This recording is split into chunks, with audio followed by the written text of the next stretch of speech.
ஏண்டா இந்த விஜய தொட்டோம்?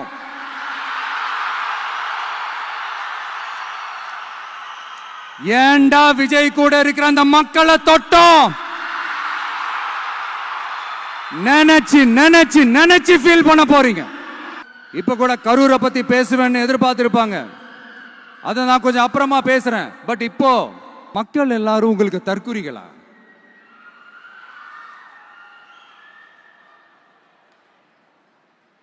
அதே மக்களோட ஓட்டு வாங்க போற நாம தற்குறிகள்னா, அப்ப இவ்வளவு நாள் அதே மக்கள் கிட்ட இருந்தானே நீங்க ஓட்டு வாங்கிட்டு இருந்தீங்க.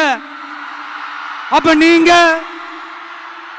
ஒண்ணு மட்டும் சொல்றேன், எழுதி வச்சுக்கோங்க. இந்த தற்குறின்னு சொல்றீங்கல்ல, இந்த தற்குறிகள்லாம் ஒன்னா சேர்ந்துதான் வாழ்நாள் பூரா விடையை கண்டுபிடிக்காத முடியாத அளவுக்கு உங்க அரசியலே ஒரு கேள்விக்குறியாக்க போறாங்க.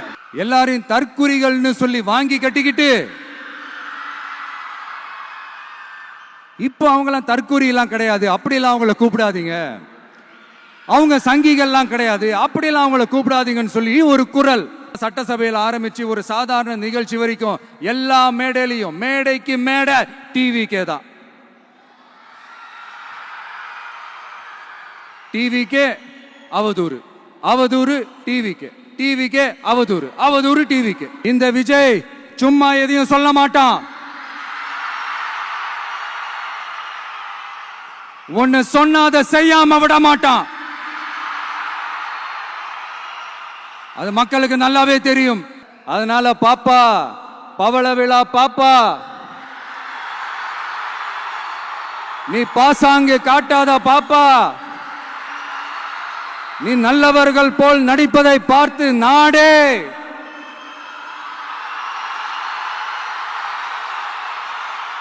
அப்ப கூட பாத்தீங்கன்னா பாப்பான்றது ரொம்ப ஆசையா பாசமா சாஃப்டா தான் சொன்னோம். அதையே நீங்க அதிர்ச்சியா எடுத்துக்கிட்டீங்கன்னா அதுக்கு நாங்க என்ன பண்றது?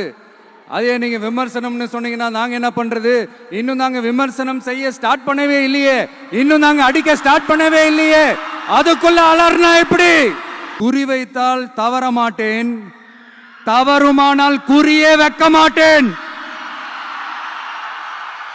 இந்த போட்டி எப்படி இருக்க போகுதுன்னா, மக்களோட மக்களா நிக்கிற நமக்காக மக்களே டிசைட் பண்ணி போறாங்க. My dear sir, my dear uncle,